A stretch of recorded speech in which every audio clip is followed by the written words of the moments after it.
Hello. हमारा जो आज का टॉपिक है वो है प्लेट टेक्टोनिक्स। और ये plate tectonics exam point of view से बहुत ज़्यादा इम्पोर्टेंट है। और मेरे हिसाब किताब से जो बड़ा क्वेश्चन आएगा वो इसी टॉपिक में से आएगा। इसलिए ये टॉपिक थोड़ा सा हम डिटेल में पढ़ने की कोशिश करेंगे। और ये एक ऐसा टॉपिक है जिसने जो पृथ्वी की उत्पत्ति है और जो आज के समय पे महाद्वीप और महासागर पाए जाते हैं उसकी गुत्थी को कुछ हद तक सुलझा दिया है। इससे पहले हमने जो कॉन्टिनेंटल ड्रिफ्ट थ्योरी थ्योरी पढ़ी थी, महाद्वीपीय विस्थापन सिद्धांत, W.A. वैगनर का। तो उस सिद्धांत के बाद बहुत ज़्यादा कंट्रोवर्सी आ गई थी। और उस कंट्रोवर्सी को समाप्त करने के लिए जो ये प्रेजेंट सिद्धांत है, प्लेट टेक्टोनिक सिद्धांत है, वह काफ़ी हद तक सफल रहा है। और प्लेट टेक्टोनिक शब्द एक अपने आप में एक बहुत बड़ा शब्द है जिसका सबसे पहले प्रयोग टोरंटो विश्वविद्यालय के टूजो विल्सन ने किया था। परंतु जब हम प्लेट टेक्टोनिक सिद्धांत की बात करते हैं तो 1962 के अंदर प्रिंसटन विश्वविद्यालय के W.J. मॉर्गन ने इसको प्रकाशित किया था। तो ये जो प्लेट्स हैं, मुख्य रूप से ये माना जाता है कि जी प्ले जो पूरी पृथ्वी है वह अलग अलग जो प्लेट्स हैं उसके अंदर बटी हुई है। ठीक है।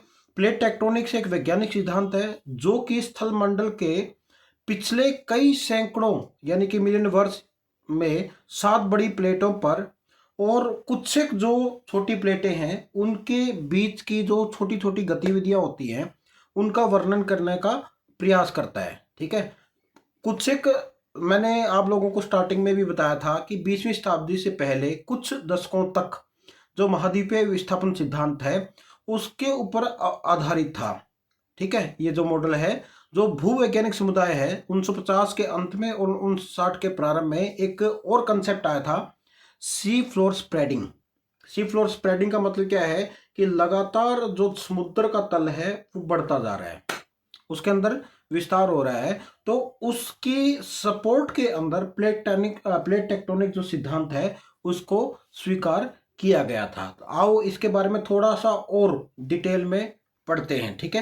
प्लेट टेक्टोनिक सिद्धांत व्यापक सिद्धांत है जो पृथ्वी की पपड़ी के अधिकांश गतिशीलता और जो हमारे अंतर्जात बल हैं उनकी विशेषताओं की व्याख्या करने का प्रयास करता है।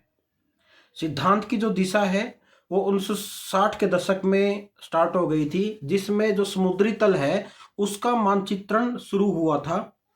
यह सिद्धांत मुख्य रूप से दो परिकल्पनाओं के ऊपर आधारित था। पहली है आर्थर होम्स की संवहनीय धारा परिकल्पना। उसमें क्या है कि लगातार जो पृथ्वी के नीचे से है वो क्या निकलती रहती हैं, थम्स निकलती रहती हैं, जिसको उसने संवहनीय धाराओं के रूप में बोला है। और दूसरा है हैरी हस द्वारा प्रतिपादित सी फ्लोर स्प्रेडिंग यानी समुद्री तल प्रसरण की अवधारणा। तो आप लोगों से क्वेश्चन पूछा जा सकता है कि जी ऐसी कौन सी दो अवधारणाएं हैं जिसके ऊपर आपका जो प्लेट टेक्टोनिक सिद्धांत है वो आधारित है। तो आप लोगों को पता होना चाहिए जी, एक संवहनीय धारा सिद्धांत है और एक आपका सी फ्लोर स्प्रेडिंग या समुद्री तल प्रसरण सिद्धांत है, वो इसके ऊपर डिपेंड करता है। ठीक है। वैगनर के महाद्वीपीय विस्थापन सिद्धांत का यह एक सुधार था तथा महाद्वीपों का जो विस्थापन हुआ था और समुद्री तलों के अंदर जो विस्तार हो रहा था उसके बारे में सबसे परिष्कृत और व्यापक, जो कि सभी के द्वारा एक्सेप्ट किया गया, उसके बारे में बताता है। पहली कंडीशन स्थल मंडल जिसको हम लिथोस्फीयर बोलते हैं, जो ग्रह की कठोर बाहरी परत होती है, पपड़ी या जिसको मेंटल बोलते हैं, उसको उसने प्लेटों के रूप में टूटा हुआ माना। पृथ्वी का जो स्थलमंडल है 7, बहुत सारे बुक्स में 8 मिलेगा, बहुत सारी में 6 मिलेगा। परिभाषा के आधार पर क्या होता है, हम इनको 6 में भी बांटते हैं, 7 में भी बांटते हैं, 8 में भी बांटते हैं, मगर नॉर्मल कंडीशन में इसमें 7 प्रमुख प्लेटों का जिक्र पाया गया है। और बहुत सारी जो छोटी छोटी प्लेटें होती हैं उनसे बन के मिला हुआ है। ठीक है। जहां प्लेटें मिलती हैं वहां पर सीमा के प्रकार को भी निर्धारित किया गया है। सीमा के निर्धार को मतलब क्या होता है, अभिसारी, कन्वर्जेंट। कन्वर्जेंट का मतलब क्या होता है, जब दो प्लेटें आपस में एक दूसरे के नजदीक आ रही हैं। ठीक है। दूसरी क्या होती है, डाइवर्जेंट, जिसको हम बोलते हैं अपसारी। मतलब क्या होगा, जब दो प्लेटें एक दूसरे से दूर जा रही हैं। और तीसरी है ट्रांसफॉर्म, जिसको हम संक्रमण बोलते हैं। उस कंडीशन में क्या होगा, दो प्लेटें एक दूसरे के आसपास से गुजर रही हैं। तो ये क्या हो गया, ये जो इसके किनारे हैं या सीमा है, तो इसकी सीमा के अनुसार भी इसको विभाजित किया गया। हमने उसकी जो अलग अलग मूवमेंट है, मूवमेंट के अनुसार इसको डिफाइन करने की कोशिश की गई है। जितने भी भूकंप, ज्वालामुखी की गतिविधियां हैं, पर्वत निर्माण है, महासागरीय गर्तों का निर्माण है, इन सभी का निर्माण कैसे हुआ, इस चीज को इस प्लेट टेक्टोनिक सिद्धांत ने बताने की बहुत ज्यादा कोशिश की है। हर एक चीज का एक्सप्लेनेशन देने की कोशिश की है। ठीक है, प्लेटों की जो गति है वह सामान्यतः 0 से लेकर 100 मिलीमीटर प्रति वर्ष तक हो सकती है। आपके सामने एक डायग्राम है।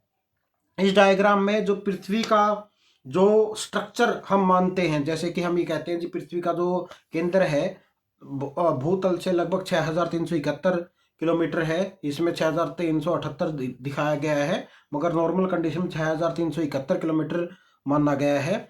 जो उपरला पार्ट है क्रस्ट, लिथोस्फीयर, ठीक है, जो ऊपर आप लोगों को माउंटेन दिख रहे हैं। उसके बाद क्रस्ट है 100 किलोमीटर तक। उसके बाद एस्थनोस्फीयर आता है।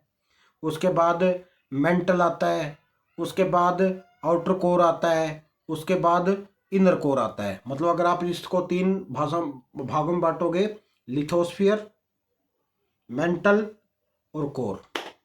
ठीक है, अब आगे इसके अलग अलग डिविजन्स है। आप लोग जब इस मानचित्र को देखोगे तो आप लोगों को ये दिखेगा जी, ये कोई भी एक जो आपकी पेस्ट्री होती है उसका एक कटा हुआ टुकड़ा है। तो आप लोग इसको आसानी से देख सकते हो जी।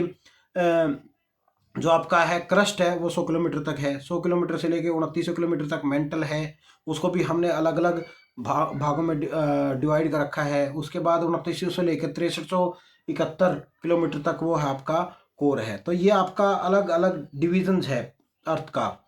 और जो ऊपर वाला पार्ट है लिथोस्फीयर और उसके नीचे एस्थोनोस्फीयर। ठीक है, ये मान रहे हैं कि जी लिथोस्फीयर है एस्थोनोस्फीयर के ऊपर तैर रहा है। ठीक है, ऐसे तैर रहा है। तो उस कंडीशन में क्या होगा, ये प्लेटें जो आज के टाइम पर हम वो देखते हैं, प्रेजेंट जो महाद्वीप देखते हैं, वो सारा का सारा इसी चीज के या इसी कंसेप्ट के ऊपर क्या है, आधारित है। अब बात करते हैं प्लेट टेक्टोनिक सिद्धांत के मूल सिद्धांत। पहला क्या है कि जो भी पृथ्वी के आंतरिक भाग है उसकी जो कठोरता है उसका भी अलग अलग वर्गीकरण किया गया है। पहला स्थलमंडल, उसके बाद एस्थोनोस्फीयर, उसके बाद मेसोस्फीयर। सिद्धांत सियाल और सीमा के ऊपर आधारित है जो कि अस्वीकार करता है। ठीक है, पहला स्थलमंडल, पपड़ी का ऊपरी भाग, मेंटल का भाग। स्थलमंडल लगभग 100 किलोमीटर की जो होती है, जिसके नीचे की सामग्री में कम घना होने के कारण ये तैरता रहता है।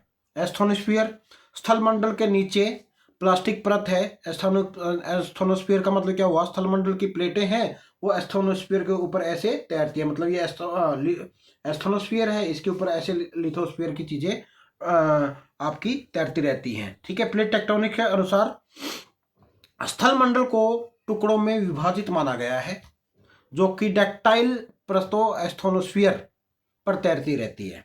पहली कंडीशन, स्थलमंडल अलग अलग भागों में बटा हुआ है, वह एस्थोनोस्फीयर के ऊपर तैर रही है। ठीक है, इन प्लेटों की गति ऊपरी मेंटल में उत्पन्न होने वाली संवहनीय धाराओं के कारण होती है।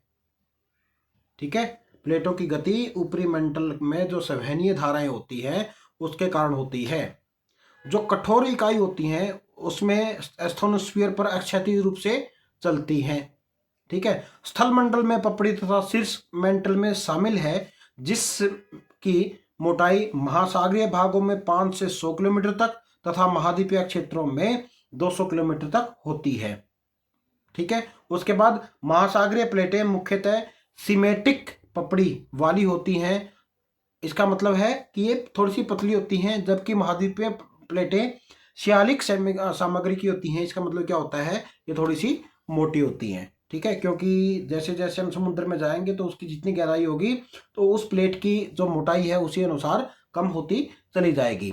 जो स्थलीय मंडलीय प्लेटें हैं वह छोटी, प्लेटों से लेकर प्रमुख प्लेटों तक और महाद्वीपीय प्लेटें जैसे कि अरेबियन प्लेट से महासागरीय प्लेटें जैसे प्रशांत प्लेट तक कभी कभी दोनों संयोजन से भी बनती है। ठीक है, तो इसमें कंडीशन क्या है कि ये कोई जरूरी नहीं कि जी स्थल प्लेट मिलेगी या जल प्लेट मिलेगी, दोनों ही एक प्लेट के अंदर हो सकते हैं। इन पपड़ी प्लेटों की गति विभिन्न भू आकृतियों का निर्माण करती है तथा पृथ्वी गतियों का प्रमुख कारण बनती है। ठीक है, प्लेटों की सीमाएं महत्वपूर्ण जो भू वैज्ञानिक गतिविधियां हैं जैसे कि समुद्री सी फ्लोर स्प्रेडिंग की बात करते हैं, वोल्केनिक इरप्शन की बात करते हैं, आपका अर्थ ट्रांसफॉर्मेशन की बात करते हैं, पर्वत निर्माण की बात करते हैं, महाद्वीपीय विस्थापन की बात करते हैं स्थल रूप में, इन सब में ये सीमाएं बहुत ज़्यादा महत्वपूर्ण होती है। मतलब कहने का मतलब क्या हुआ कि जितनी भी ये एक्टिविटी है वो सारी की सारी जो ये प्लेट मार्जिन होती हैं इसके ऊपर ही होती हैं। उसके बाद स्थल मंडलीय प्लेटें क्या होती हैं? एक ऐसी प्लेट जिसका मैक्सिमम पार्ट स्थल खंड का होता है, जो एस्थोनोस्फीयर के ऊपर तैरता है और अन्य प्लेटों से वो स्वतंत्र रूप से चलता है। महाद्वीपीय प्लेटों तथा महासागरीय मुख्य रूप से हम जितनी भी प्लेटें हैं उनको महाद्वीपीय और महासागरीय प्लेटों के अंदर बांटते हैं। ला पिसा ने पृथ्वी को मुख्य रूप से 7 प्रमुख तथा 9 छोटी प्लेटों में विभाजित किया है। प्रमुख टेक्टोनिक प्लेटें हैं अंटार्कटिका तथा इसके आसपास की महासागर प्लेटें, दूसरा उत्तरी अमेरिका प्लेट, उसके बाद आपकी नेक्स्ट आ जाओगे दक्षिणी अमेरिकी प्लेट, प्रशांत प्लेट, भारत ऑस्ट्रेलिया न्यूजीलैंड प्लेट, अफ्रीका तथा पूर्वी अटलांटिक फ्लोर प्लेट और यूरेशिया तथा आसपास की महासागरीय प्लेट। जब आप लोग इसको चित्र में देखोगे इसमें आप लोगों को इस डायग्राम के अंदर या इस मैप के अंदर ये पता चल जाएगा जी नॉर्थ अमेरिका प्लेट कौन सी है, साउथ अमेरिका प्लेट कौन सी है, उसमें कौन कौन सा पार्ट आता है, अफ्रीकन प्लेट कौन सी आती है, इंडियन प्लेट कौन सी आती है, ऑस्ट्रेलियन प्लेट कौन सी आती है, यूरेशियन प्लेट कौन सी आती है। इसमें कुछ एक माइनर प्लेट भी हैं जैसे कि नजाका प्लेट हो गई, कैरेबियाई प्लेट हो गई, फिलीपींस प्लेट हो गई, तो अरेबिया प्लेट हो गई। ये क्या है? ये आपकी माइनर प्लेट्स हैं। ठीक है, माइनर प्लेट की जब हम बातें करते हैं तो उसमें अलग अलग पार्ट है जैसे कि अरेबिया प्लेट मुख्य रूप से सऊदी अरब का स्थल भाग,